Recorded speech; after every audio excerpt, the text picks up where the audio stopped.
बीजक कथा के क्रम में आज हम सब चर्चा करेंगे रामायणी 25 पर। साहब कहते हैं 34 अक्षर का यह विशेषा, सहस्त्रों नाम या ही में देखा। भूलि भटक नर फिर घट आया, होत अजान सो सवन गमाया। खोजहि ब्रह्मा विष्णु शिव शक्ति, अनंत लोक खोजहि बहु भक्ति। खोजहि गण गंधर्व मुनि देवा, अनंत लोक खोजहि बहु भेवा।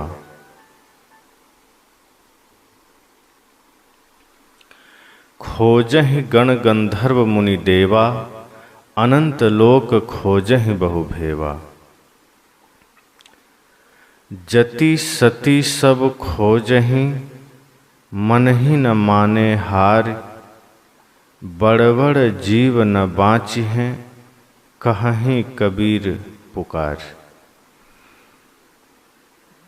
इस पद के माध्यम से सद्गुरु कबीर यह संकेत करना चाहते हैं कि तुम बाहर जिसे भी खोजना चाहते हो वह बाहर मिलेगा नहीं। प्रश्न है कि लोग खोजना क्या चाहता है। इशारा है कि आदमी अपने से अलग परमात्मा खोजना चाहता है। इस सृष्टि का सारा जोर इसी पर है कि अपने से बाहर कहीं कोई परमात्मा है, और लगभग ये कल्पना सभी मत पंथ में है, चाहे वो ईसाई हो, चाहे मुस्लिम हो, चाहे हिंदू हो। अपने से बाहर परमात्मा की तलाश, या जो कुछ शास्त्रों में सुन रखा पढ़ रखा, उन चीज़ों को बाहर तलाशने की होड़ लगी है। इसलिए साहब ने कहा कि 34 अक्षर का यह विशेषा, सहस्त्रों नाम या ही में देखा। 34 अक्षर का हम एक भाव ले सकते हैं कि समस्त वाणी जाल, क्योंकि जितनी भी वाणियाँ हैं वो सब अक्षरों से ही निर्मित होते हैं। एक एक अक्षर जुड़ करके तमाम वाणियाँ निकलती है। अक्षर सही से जुड़ गए तो गीत बन गए, अक्षर हमने गलत तरीके से जोड़ा तो वही गाली बन गई। अक्षर का सदुपयोग किया तो ज्ञान बाहर आता है, दुरुपयोग किया तो उसी से गालियाँ और क्रूरता के शब्द बाहर आते हैं। तमाम सृष्टि के लोगों का नाम और सृष्टि की परख, सृष्टि की पहचान के लिए जो कुछ भी नाम है वो सब वाणी जाल है, वो सभी अक्षरों से ही निकले हैं। साहब कहते हैं सबसे पहले तो इस वाणी जाल से बाहर आना होगा, क्योंकि मनुष्य जीवन में आकर के भी अगर हम बाहर ही वाणी जाल में भटक रहे हैं, शब्दों के ही जाल में भटक रहे हैं, तो होगा क्या कि हम बहुत ही सुनहरा अवसर खो देंगे। अगर बाहर हमारी यात्रा चल रही है, निरंतर हमारी दृष्टि बहिर्मुख है, निरंतर हम बाहर की चीज़ों का ही चिंतन कर रहे हैं, संसार का ही चिंतन कर रहे हैं, तो हम धीरे धीरे अपना ये जो कीमती जीवन है इसे तो खो ही देंगे, और फिर आगे की भी संभावना खत्म हो जाएगी। इस जीवन में हमें जागृत रहना है, सजग रहना है कि इस वाणी जाल से, भाषा से ऊपर उठ करके स्वयं में लौटना है। साहब कह रहे हैं कि 34 अक्षर का यह विशेषा, सहस्त्रों नाम या ही में देखा। अब इसका अर्थ यह भी नहीं कह रहे हैं कि एकदम शब्द को छोड़ देना है, अक्षर को छोड़ देना है, क्योंकि अभी जो ज्ञान की बातें कही जा रही है ये भी अक्षर में ही है। सद्गुरु कबीर की जो वाणी है वो भी अक्षर में है। किसी भी संत की कोई भी वाणी अक्षर में ही तो है। ये अलग बात है कि अक्षर से धीरे धीरे ऊपर उठ करके अक्षर से भी पार हो जाना है, जहाँ अक्षर नहीं है। जहां शब्द नहीं है, निःशब्द हो जाना है। निरक्षर शब्द आया है जिसका अर्थ लोग ले लेते हैं अनपढ़, लेकिन सदगुरु कबीर जैसे महानतम संत कहते हैं निरक्षर हो जाना, अर्थात तमाम बाहर की भाषाओं से ऊपर उठ करके, संसार से ऊपर उठ करके, वाणी जाल से ऊपर उठ करके स्वयं में लौट आना, निःशब्द हो जाना, जहाँ शब्द की जरूरत न रह जाए। तो साहब ये नहीं कहते कि हाँ भाषा की जरूरत नहीं है, शब्दों की जरूरत नहीं है। वे कहते हैं ऐसे शब्द जो आपको भटकाते हैं, जो आपको उलझाते हैं, ऐसे शब्द जो आपको अपवित्र करते हैं, आपको आपके मंजिल से वंचित करते हैं, उसका त्याग कर देना है, उससे निकल जाना है, उससे बाहर आ जाना है। यद्यपि सारा संसार का सारा व्यवहार अक्षर से ही संभव है, बाहर का सारा व्यापार अक्षर से ही संभव है, लेकिन भीतर लौटने के लिए इसकी कोई जरूरत नहीं। जैसे किसी के पैर में कांटे चुभ जाएं, तो कांटे जब चुभ जाते हैं तो आदमी तत्क्षण अगर जंगल में है, उसके पास और कोई औजार नहीं है, तो जिस तरह से कांटे गड़े हैं उसी तरह से वो उसी प्रकार का कांटा खोजता है। कोई भी बड़ा सा कांटा, मजबूत बड़ा सा कांटा खोज कर लाया और उस कांटे से गड़े हुए कांटे को निकालता है। एक कांटा गड़ करके पीड़ा दे रहा है और दूसरा कांटा से उस गड़े हुए कांटे को निकाल रहा है, तो पीड़ा से मुक्ति मिल रही है।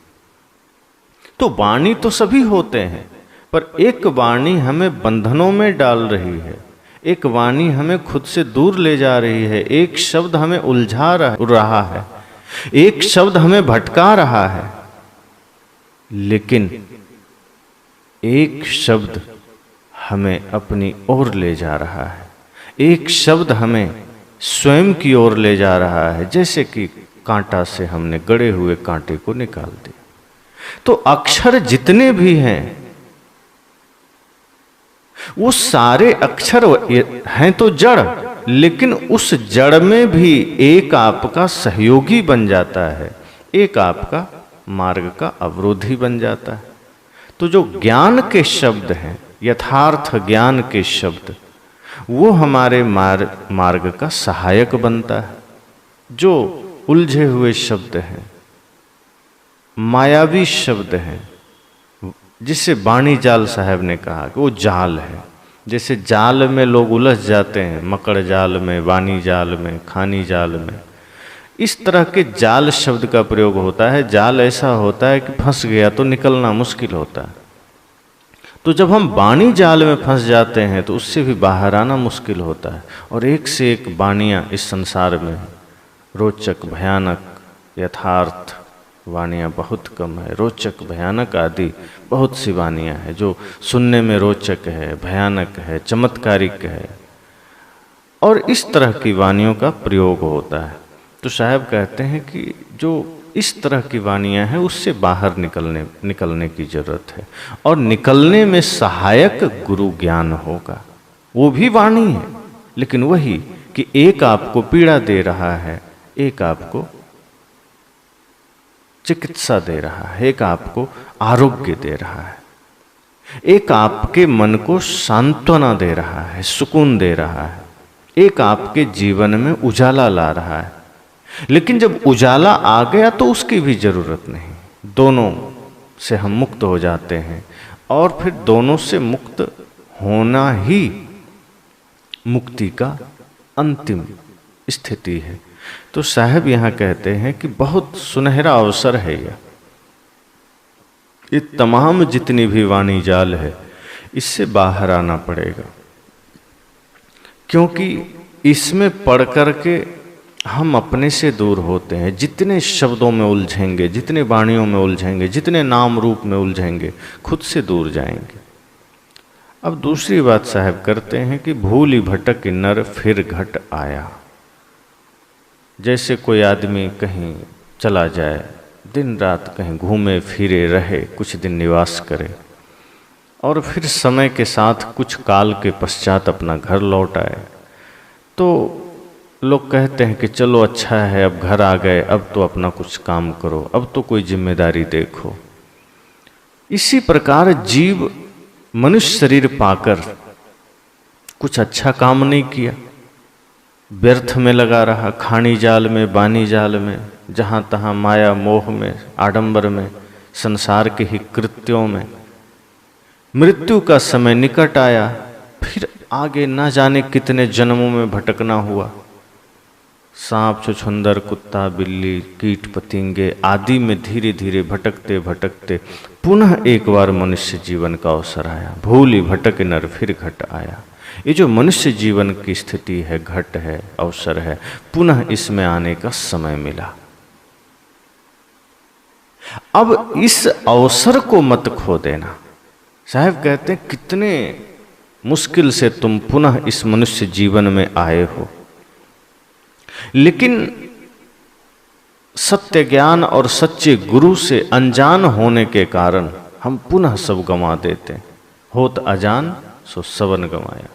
जब हम अनजान होते हैं, अज्ञानी होते हैं और सही गुरु के सानिध्य में नहीं जा पाते हैं, सही शब्द हमें नहीं मिल पाता है, पुनः भटकाने वाले शब्द मिल गए, पुनः भटकाने वाला ज्ञान मिल गया, बल्कि हम उसे ज्ञान कह भी नहीं सकते। ज्ञान का अर्थ ही है जहां प्रकाश है। सच्चा और झूठा ज्ञान नहीं होता, ज्ञान मतलब सच्चा। सत्य, जिस तरह से हम सत्य शब्द का नाम लेते हैं तो सत्य मतलब सत्य, ये नहीं कि ये फिर गलत सत्य है, ये सही सत्य है। जैसे सूरज, तो सूरज का नाम हम लेते हैं, इसका मतलब जो प्रकाशवान है। अब ऐसा नहीं कह सकते कि हाँ ये प्रकाशवान सूरज है, ये अंधकारवान सूरज। सूरज का अर्थ ही है जो सदैव प्रकाशित है। तो ज्ञान शब्द का अर्थ ही है जहां प्रकाश है, जहां उजाला है। लेकिन आज लोग यह कह देते हैं कि झूठा ज्ञान है, यह कल्पित ज्ञान है, उसे हम जानकारियां कहेंगे, उसे हम शब्दों का सिर्फ कुछ जोड़ और ज्ञान जानकारी इकट्ठा कर लिया। ज्ञान शब्द इतना रूढ़ हो गया कि अब हर जगह ज्ञान का प्रयोग होने लगा।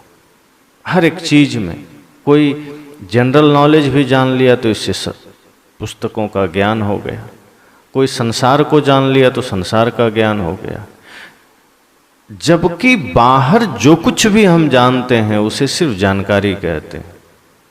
हमने कुछ जाना, वो ज्ञान नहीं। ज्ञान तो सिर्फ आत्मज्ञान है, ज्ञान तो सिर्फ स्वयं को जानना है।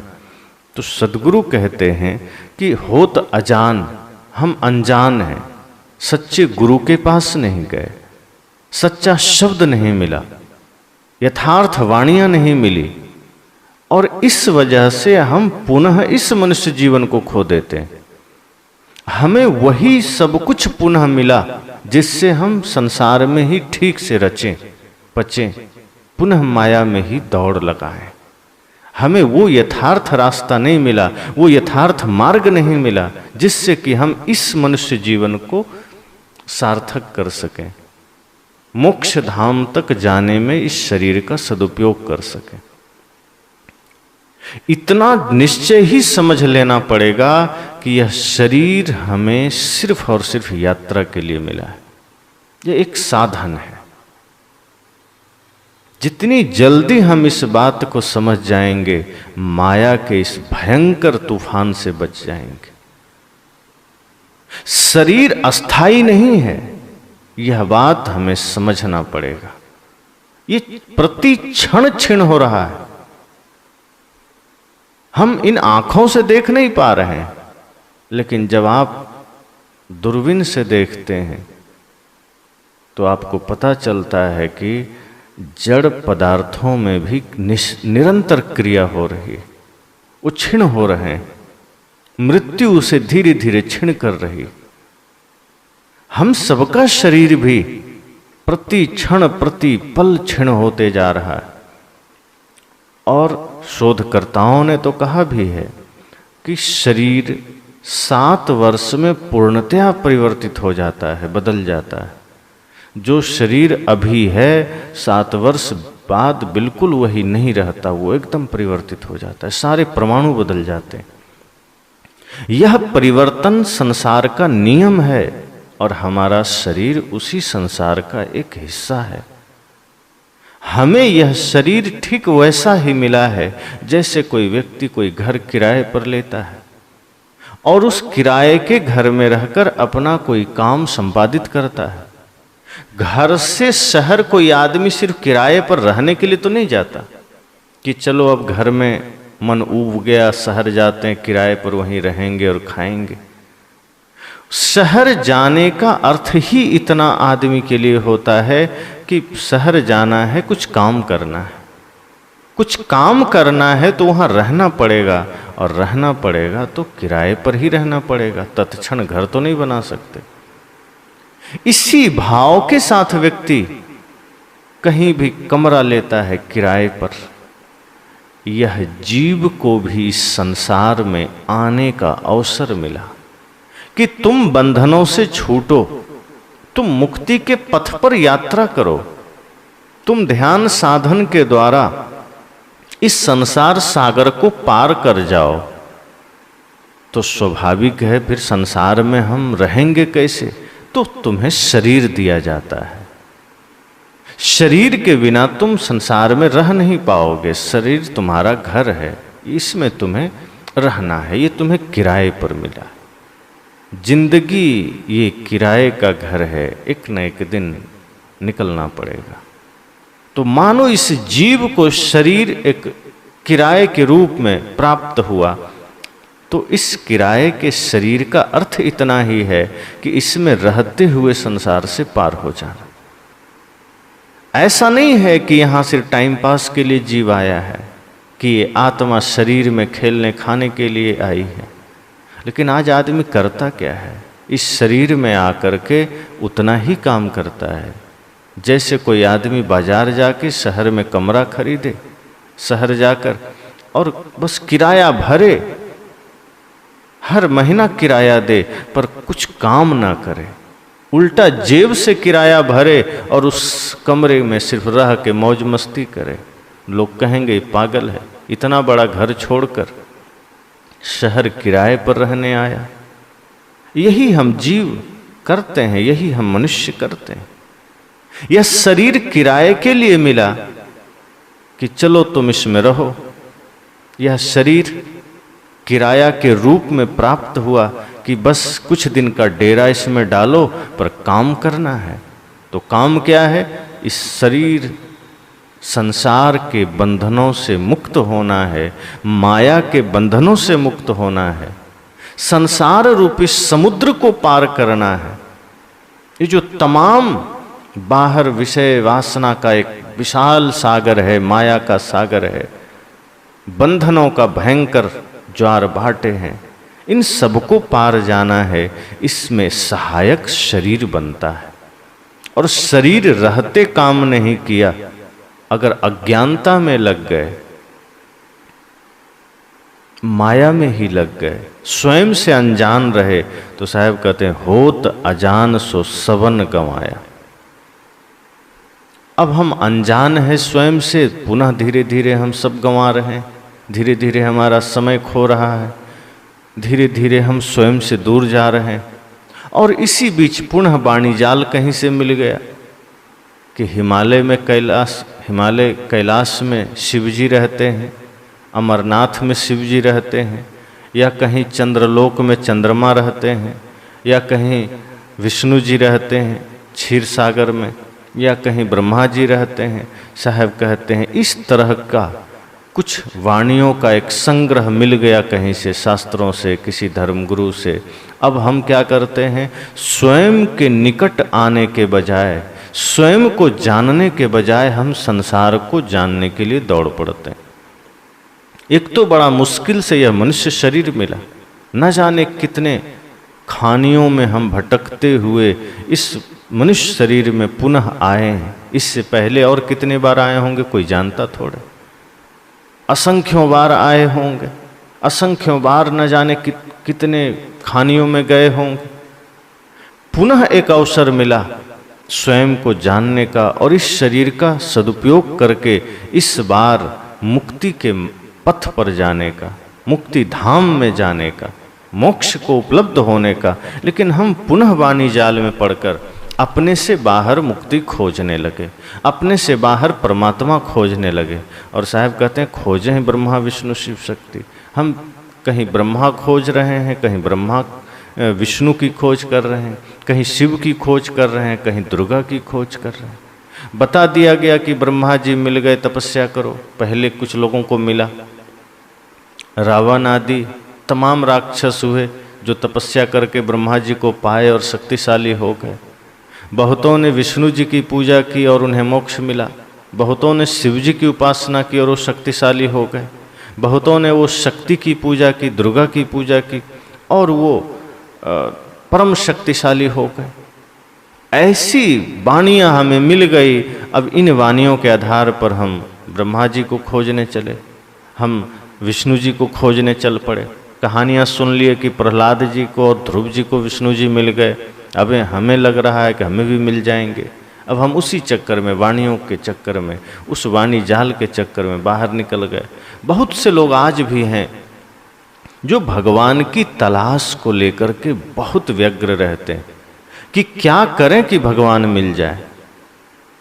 बहुत पहले घटना आई थी कि एक संत ने कहा आज मुझे भगवान दर्शन नहीं देंगे तो हम आग में कूद जाएंगे। उन्हें लगा कि जैसे पहले के लोग करते थे कि धमकी देते थे कि आग में कूद जाएंगे, पानी में कूद जाएंगे, और दिखाया जाता था या लिखा है कि भगवान आ जाते थे। उन्हें लगा मैं भी ऐसा करूंगा तो भगवान हैं तो आएंगे ही।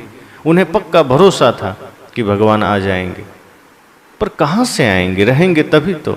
कूदा, जल के मर गया, कोई भगवान नहीं आया। आज कितनी जगह आग लग जाती है, कोई भगवान बचाने नहीं आते, प्रहलाद को बचाने आ गए। बहुत ऐसी बातें हैं। गुरु गोविंद सिंह जी के बच्चे देश के लिए शहीद हो गए, दीवार में चुनवा दिए गए, कोई भगवान नहीं आए दीवार फोड़ के निकलने। प्रहलाद के लिए खंभा फोड़ के आ गए। वस्तुतः वाणी जाल के कारण हम स्वयं से दूर जाते हैं, बाहर जाते हैं। इसलिए सदगुरु कहते हैं कि हम ब्रह्मा की तलाश में हैं, विष्णु की तलाश में हैं, शिव और शक्ति की तलाश में। अनंत लोक खोजें बहु भक्ति। और ऐसे ही नहीं, भक्ति पूर्वक हम सोचते हैं कि अनंत लोकों की तलाश करें। कहीं गोलोक होगा, कहीं ब्रह्मलोक होगा, कहीं शिवलोक होगा, कहीं विष्णु लोक होगा, इंद्रलोक होगा। इस तरह से भाव भक्ति करके हम पूजा में लगे हैं, श्रद्धा भक्ति से, और उन्हीं चीज़ों को खोजने में लगे हैं। और वाणियाँ पढ़ते हैं, शास्त्र पढ़ते हैं, उसमें चर्चा आ गया गणों का, गंधर्वों का, मुनि देवता तमाम। अब हम उन्हें ही खोजने में लग गए। अनंत लोक खोजें गण गंधर्व मुनि देवा, अनंत लोक खोजें बहुएवा। बहुत यत्न प्रकार, बहुत भक्ति प्रकार से, भक्ति पूर्वक से हम इनको खोजने में लगे हैं। बहुत से लोग कहते हैं चांद के उस पार होगा, मंगल के उस पार होगा, वहाँ होगा, यहाँ होगा, सूर्य पर होगा। आज वैज्ञानिक अपना अपना यान भेज रहे हैं, कहीं कोई ग्रह दूसरा नहीं मिला। जो विज्ञान कह रहा है चंद्रमा, मंगल, बुध आदि वही मिल रहे हैं, और उस पर कोई जीवन नहीं मिल रहा है, कोई देवता नहीं मिल रहा है। अब पता नहीं अलग से कौन लोक है, लेकिन आदमी खोज रहा है और भक्ति पूर्वक खोज रहा है। जितनी श्रद्धा से व्यक्ति अपने बच्चे का लालन पालन नहीं करता, उसे स्नान नहीं कराता, उससे ज़्यादा श्रद्धा से वो पत्थर की मूर्ति का स्नान कराता है, शालिग्राम भगवान को स्नान कराता है। मंदिर में जितनी श्रद्धा से व्यक्ति झाड़ू लगाता है, उतनी श्रद्धा से अपने घर में नहीं लगाता, क्योंकि वहाँ वो वाणी जाल, उसको वाणी जाल में उलझा दिया गया कि यहाँ नहीं करोगे तो आगे नरक में जलोगे, शालिग्राम भगवान की पूजा करोगे तो मुक्ति पाओगे। साहब तो कहते हैं कि जितनी आत्माएं हैं वो सब शालिग्राम हैं, उनकी पूजा करो, उनकी सेवा करो। छोटे छोटे बच्चे हों, जवान हों, बूढ़े हों, लाचार हों, असहाय हैं, उनकी सेवा करो, वही शालिग्राम है। कबीर जेते आत्मा तेते शालिग्राम।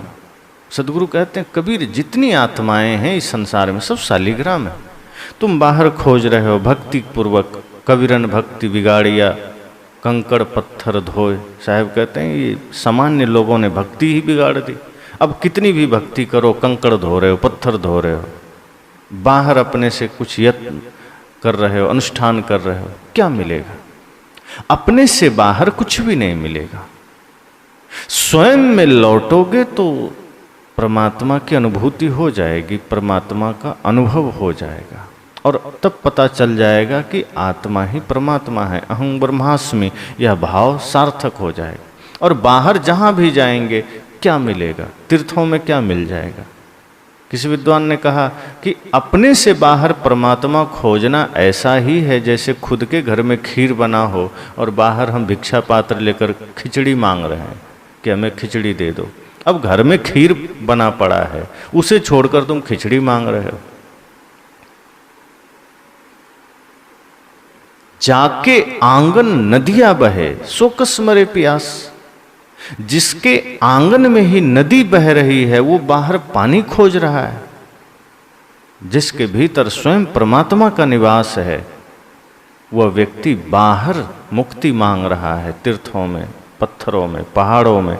साहब कहते हैं बड़ी भक्ति पूर्वक हम खोजने में लग जाते हैं, तलाश करने में लग जाते हैं कि बाहर कोई परमात्मा मिल जाएंगे, मोक्ष मिल जाएगा, ब्रह्मा विष्णु मिल जाएंगे, गण गंधर्व मुनि आदि सब मिल जाएंगे। बाहर कुछ है ही नहीं जो मिल जाएंगे। अपने से बाहर कुछ नहीं मिलेगा सिवाय माया के, सिवाय वाणी जाल के, सिवाय संसार के। स्वयं में लौटेंगे ध्यान के द्वारा तो पता चलेगा कि भीतर परमानंद है, परम शांति है। और यह बात साहब कहते हैं कि ये कोई साधारण लोग बस नहीं खोजते, जति सती सब खोजें मन ही न माने हार। ये जितने जति हैं, सती हैं, सन्यासी हैं, बड़े बड़े धुरंधर खोजने में लगे हैं और हार भी नहीं मान रहे हैं, लगे हैं निरंतर। लेकिन सद्गुरु कहते हैं कि कितना भी अपने से बाहर लक्ष्य करके खोजो, कितना भी सत्यव्रती बनकर खोजो, पतिव्रता बनकर बाहर खोजो, मिलेगा क्या? तुम कितना भी संकल्पित होकर खोजो, गलत दिशा में कुछ भी खोजेंगे तो संकल्प कितना भी मजबूत हो नहीं मिलेगा। अगर आपके घर में कोई वस्तु खो गया है, कोई वस्तु गिर गई है और दूसरे के घर में जाके खोजेंगे तो कैसे मिलेगा? साहब कहते हैं जति सती सब खोजहि मन ही न माने हार। कितना भी खोजो बाहर और कितना भी संकल्पित होकर खोजो, कुछ नहीं मिलेगा। इसलिए साहब कहते हैं मन ही न माने हार। यह कबीर साहब का उनके लिए व्यंग है कि बड़ बड़ जीव न बाँचहें कहें कबीर पुकार। सद्गुरु कहते हैं इस धोखे से बड़े बड़े जीव नहीं बचते।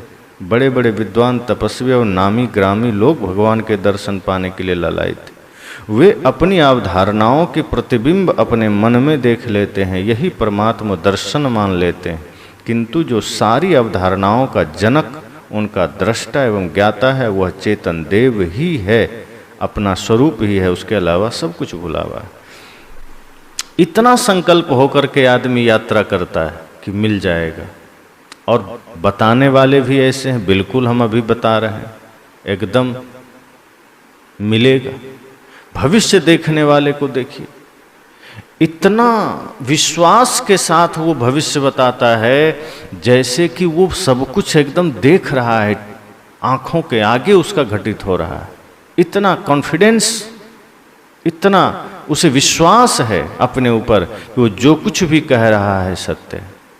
लेकिन भविष्यवक्ताओं की हालत देखिए, अभी ही चुनाव का समय बीता, लगभग भविष्यवक्ता कह रहे थे कि ये जो संयोग बन रहा है ये बहुत अद्भुत संयोग है, इसमें एकदम 418 सीटें आएगी बीजेपी को। ये लगभग भविष्यवक्ता कह रहे थे। लेकिन जब जैसे ही गिनती हुई, सारे भविष्यवक्ता कहाँ चले गए पता ही नहीं चला, क्योंकि झूठ हो गया। 2023 का क्रिकेट वर्ल्ड कप में सारे पंडित भविष्यवक्ता कह रहे थे कि भारत विजयी होगा, लेकिन भारत की हार हो गई। सारे बड़े बड़े भविष्यवक्ता खो गए, कहाँ चले गए पता ही नहीं चला। उलझाने वाले लोग आपको इतना भरोसा देंगे। और टीवी चैनलों पर भविष्य बताने वाले लोग आते हैं सुबह 7 बजे के बाद, वो ऐसा भविष्य बताते हैं जैसे वो जो बता रहे हैं आप कर लीजिए तो सब काम बंद कर दीजिए, फिर कोई मेहनत करने की जरूरत नहीं है। वो ऐसी ऐसी सलाह देते हैं धन की प्राप्ति के लिए, मोक्ष की प्राप्ति के लिए, शांति की प्राप्ति के लिए, कि आप सोच नहीं पाएंगे कि इतना सरलता से इतना विकास हो सकता है।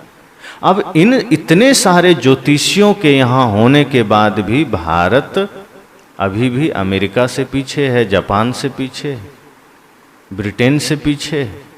क्यों?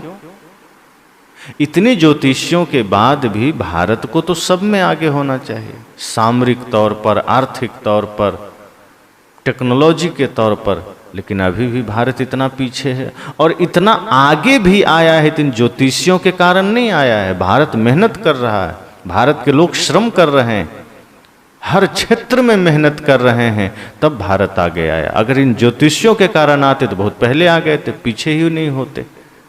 पर ये जितने ज्योतिषी हैं सब भविष्य बता रहे हैं, और विश्वास के साथ, मन ही न माने हारे, मन में हार भी नहीं मान रहे लोग। इतना कॉन्फिडेंस भर देता है आपके भीतर कि आप फिर अपना जो जरूरी कार्य है छोड़ देते हैं। किसी ने कह दिया कुछ करने की जरूरत नहीं, सुनते हैं ना, ऐसे ऐसे कथावाचक है जो कहते हैं बेलपत्र लीजिए, शहद लगाइए, शिवलिंग पर चिपका दीजिए, बच्चा एकदम मैट्रिक बढ़िया डिवीजन से पास कर जाए। अब एक व्यास गद्दी पर बैठकर कोई आदमी ऐसा कहे, सोचिए वो कितने बच्चों का भविष्य के साथ खेल रहा है। ये कितनी बड़ी विडंबना है इस देश की कि इस पर कोई रोक नहीं है। टीवी में एक से एक विज्ञापन है, कोई रोक नहीं है। कुछ दिन पहले सुप्रीम कोर्ट का आदेश आया कि पतंजलि ब्लड प्रेशर आदि रोगों पर इतना दावा क्यों कर रहा है, वो गलत है, वो नहीं कर सकता, उसके पास इतना ज्ञान नहीं है, वो नहीं कर सकता। जो सच में सही चिकित्सा कर रहा है, जिस स्वामी रामदेव जी के वजह से लाखों लोग स्वास्थ्य लाभ ले रहे हैं, उसको रोकने के लिए हर कोई खड़ा है। होगा छोटी मोटी त्रुटियां, मैं नहीं कहता कि कोई व्यक्ति सर्वथा सही ही है। इतने बड़े प्रोडक्ट, इतने बड़ी कंपनी होने के बाद कहीं कुछ त्रुटियां हो गई होगी, होती है, नहीं होनी चाहिए। ऐसा रखे जिससे 100% शुद्धता हो। लेकिन उसके अतिरिक्त जितने लोग हैं, जितनी विदेशी कंपनियां हैं या स्वदेश में ही जितने पाखंड फैला रहे हैं, उस पर कोई हथौड़ा नहीं चलता। खुले आम आदमी एक से एक चीजों का प्रचार कर रहा है। टीवी पर कोई अंगूठी का प्रचार कर रहा है कि ये अंगूठी पहन लो, रातों रात करोड़पति बन जाओगे। कितना बड़ा झांसा है। कोई कछुआ का प्रचार कर रहा है कि ये चांदी का कछुआ अपने घर में रखोगे तो तुम भी अंबानी के बाप बन जाओगे। अब वो आदमी कछुआ बेच रहा है धनपति बनने के लिए, और है महादरिद्र। और आप देखिए कि जितने गरीब हैं कोई कछुआ नहीं खरीदता। वो सब धनपति पहले से ही धनपति हैं, वो खरीद रहे हैं। अब उन्हें और धनपति होना है, वो अपनी मेहनत से हो रहे हैं। अगर कछुआ से कोई धनपति होता तो सारे गरीब खरीद लेते, या सरकार को बांट देना चाहिए। जैसे सरकार 5 किलो अनाज बांट रही है, ऐसे ही एक एक कछुआ बांटे गरीबों को, किलो, और आज से तुम भी अमीर हो जाओगे। लेकिन ऐसा नहीं है, ऐसा विज्ञापन चल रहा है खुलेआम, इस पर कोई रोक नहीं है। एक से एक टूथपेस्ट जो हम लोग करते हैं विदेशी कंपनियों का, भयंकर उसमें कचरा मिला होता है, और इतना बढ़ा चढ़ाकर उसका विज्ञापन होता है, उस पर सुप्रीम कोर्ट का कोई रोक नहीं। एक से एक तेल का प्रयोग बताया जाता है कि ये तेल लगाने से बाल घने और लंबे हो जाएंगे। फेयर एंड लवली का प्रचार आता है कि फेयर एंड लवली लगा लीजिए, त्वचा एकदम गोरा हो जाएगा। अब फेयर एंड लवली से कोई काला आदमी, कोई सांवला आदमी गोरा थोड़े हो जाएगा। ये साफ बात है, झूठा प्रचार है। इस पर कोई रोक नहीं है। जो एकदम सफेद झूठ बोल रहा है, लोगों को गुमराह कर रहा है। अगर फेयर एंड लवली से कोई गोरा हो जाए तो सबसे पहले भैंस पर लगा के चेक करो कितना दिन में गोरी होती। लेकिन सरकार या कोर्ट का इस पर कोई आदेश नहीं है। तो झूठ इतने चलते हैं विश्वास के साथ देश में, चाहे वो ज्योतिष के नाम पर हो, चाहे वो तमाम चीजें बेचने के नाम पर हो, भविष्य बताने के नाम पर हो, एकदम दावे के साथ। और आज एक से एक दरबार लोग खोल कर बैठे हैं कि मैं तुम्हारा भविष्य बताऊंगा, पास्ट बताऊंगा। अतीत और भविष्य को लेकर बैठा है और वहां एक एक झूठ चलते हैं, उस पर कोई रोक नहीं। पर जहां कुछ अच्छा करेगा तो आदमी को रोका जाता है। शराब पीने और शराब की दुकान खोलने पर ज्यादा रोक थोड़े है। अब बिहार में ही आप देखिए, शराब दुकानों में बंद किया गया है, होम डिलीवरी चालू, बंद थोड़े हुआ है। तो समस्या यह है कि गलत काम इतने विश्वासपूर्वक हो रहे हैं, इतने संकल्पित होकर हो रहे हैं कि आदमी उसमें उलझ जाता है। ऐसे ऐसे बताने वाले, ऐसे ऐसे मार्गदर्शक मिल गए, ऐसे ऐसे धर्मगुरु मिल गए जो हमें रास्ता ही इतने कॉन्फिडेंस से बता रहे हैं, और वो गलत रास्ता बता रहे हैं कि जीव उस पर चलने लगता है। जति सती सब खोजे, मन ही न माने हार। अब हार कैसे माने? उसको कॉन्फिडेंस देने वाला बैठा है, उसके मन को मजबूत करने वाला बैठा है, इतना संकल्प भर देता है कि आदमी गलत दिशा में भी चल देता है, इतना उत्साही बना देता है। इतना उत्साह लेकर अगर वो सही दिशा में चले तो सफल भी हो जाएगा, और जो लाभ पाना चाहता है वो लाभ भी पा लेगा। लेकिन गलत दिशा में दौड़ रहा है, जा रहा है। तीर्थों में भगवान खोजने वाले को आप देखिए, कम मेहनत करता है। कहीं पहाड़ियाँ चढ़नी हो, कहीं सीढ़ियाँ पार करनी हो, कहीं पैदल चलना हो, कहीं बर्फ पर चलना हो, सब चलता है, करता है, क्योंकि मन में भर दिया गया कि वहीं बैठे हैं परमात्मा, वहीं जाओगे तो मिलेगी मुक्ति। कोई ये नहीं बताता कि मन निर्मल करो, मन गंदा लेकर तुम तीर्थों में जाओगे, तीर्थ भी गंदा करोगे। मन निर्मल करो, और तुम जब मन निर्मल कर लोगे तो तुम्हें भटकने की जरूरत नहीं, भगवान तुम्हारे पास आ जाएंगे। तुम्हें फिर सीढ़ियां चढ़ने की जरूरत नहीं, देखने के ख्याल से जा सकते हो। कहीं घूमना है, देखना है तो दुनिया घूमो, लेकिन इस उद्देश्य से कि मिलेंगे भगवान, मिलेंगे परमात्मा, और कितना भी संकल्प लेकर दौड़िए, कितना भी संकल्पित होकर भागिए, कितना भी मजबूत मन बनाकर भागिए, लेकिन मिलेंगे नहीं। और साहब कहते इसमें बड़े बड़े जीव नहीं बच रहे हैं, सब लगे हैं और सब अपने मन से जीवन को खो रहे हैं। कहें ही कबीर पुकार, सदगुरु कहते हैं मैं पुकार कर कह रहा हूं, मैं आवाज देकर कह रहा हूं, लेकिन कोई सुनने को राजी नहीं है, सब खुद से अलग भाग रहा है। एक तो फंसाने वाले इतने बैठे हैं जो आदमी के मन मस्तिष्क को अपना गुलाम बना लिया है, और हम ऐसे लोगों के बहकावे में आकर अपना कीमती हीरा तुल्य जीवन खोते चले जा रहे हैं। ये कीमती सांसें गंवाते चले जा रहे हैं व्यर्थ की चीजों में, पानी पहाड़ के चक्कर में। जितने भी महापुरुष हैं, अगर उन्हें सच में मानते हो, उनके प्रति सच में निष्ठा है, जो भी रामकृष्ण हैं, शिव हैं, विष्णु हैं, अगर उनके प्रति आस्था है तो उनके बताए रास्ते को जीवन में धारण करो और अपनी ओर लौटो। स्वयं में उन्हें तलाशने की कोशिश करो, मन के जाल को पहचानिए। बाणी जाल, खानी जाल, ये सब मन के ही अधीन है, और मन ही इसका नियंत्रण करने वाला है, और मन हमारा मालिक बना है। इसलिए हमें इन्हीं चीज़ों में भटकाता है, इन्हीं में अटकाता है। इसलिए सदगुरु कहते हैं जिसे तुम बाहर खोजते हो वो तुम्हारे भीतर है।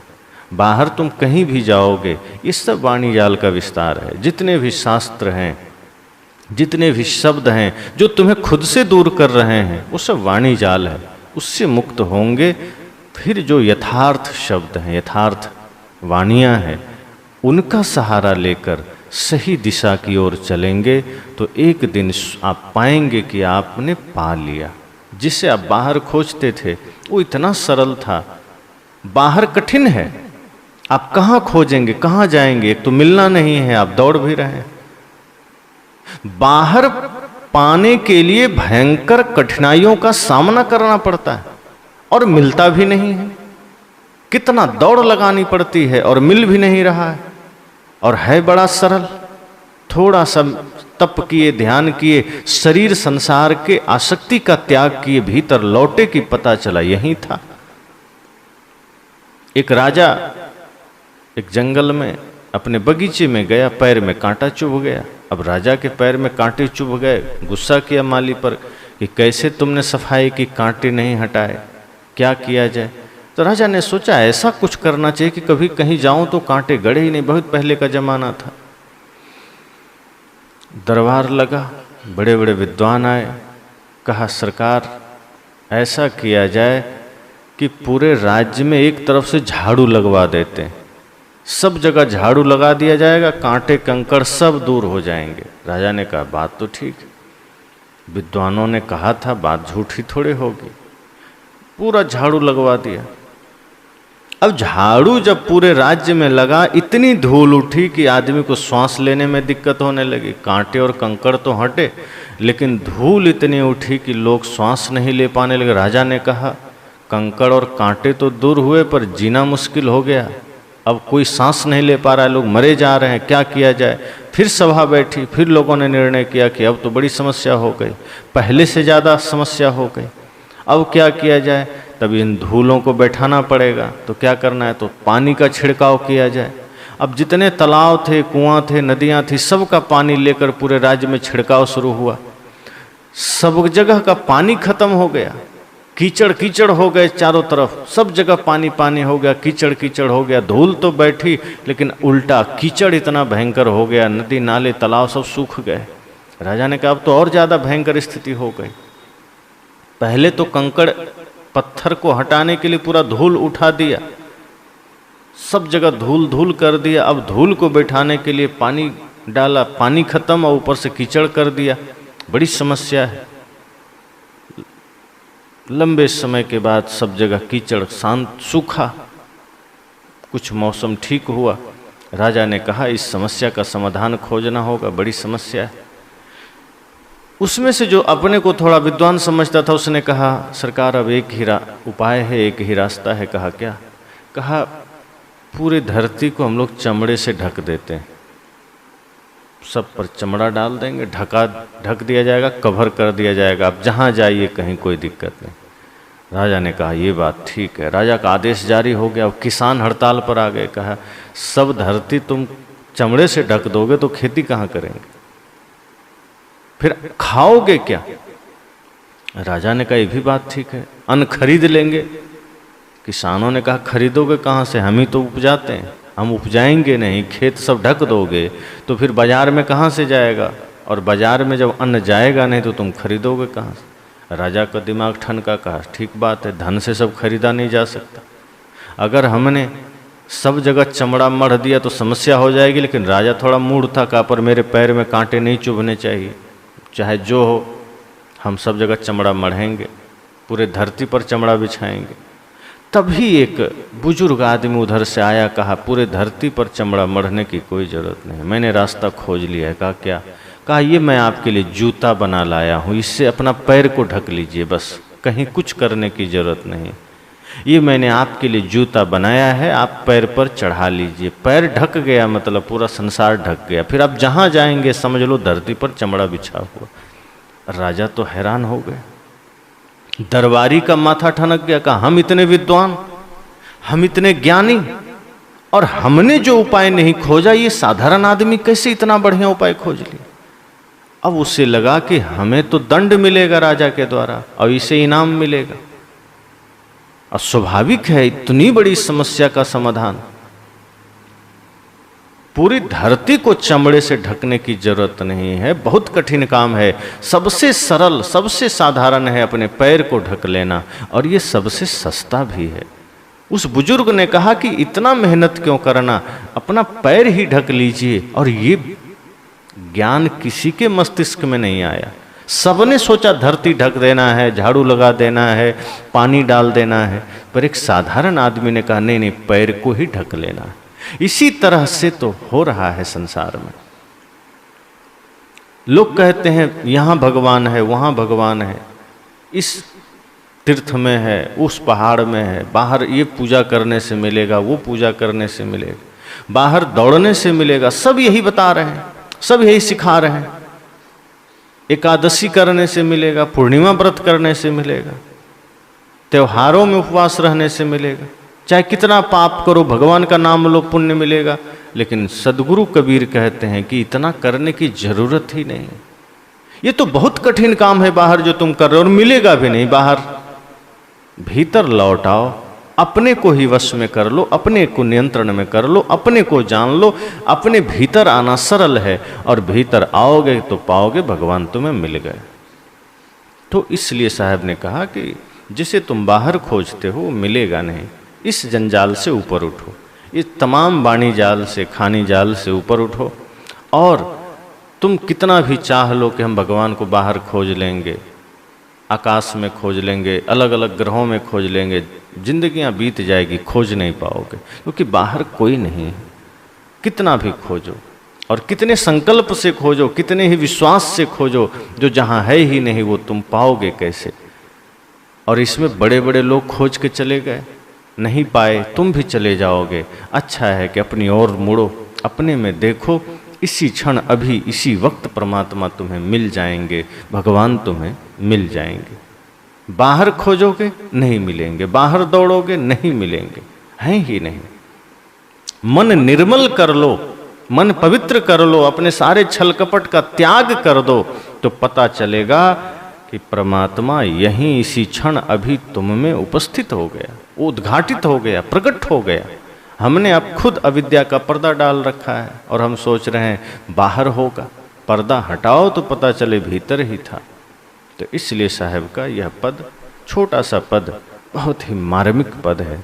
इसमें साहब तमाम वाणी जाल आदि का वर्णन करते हैं कि इन सब से बाहर निकलो, तभी आप अपने को पा सकते हो, और अपने में ही लौटना है बस।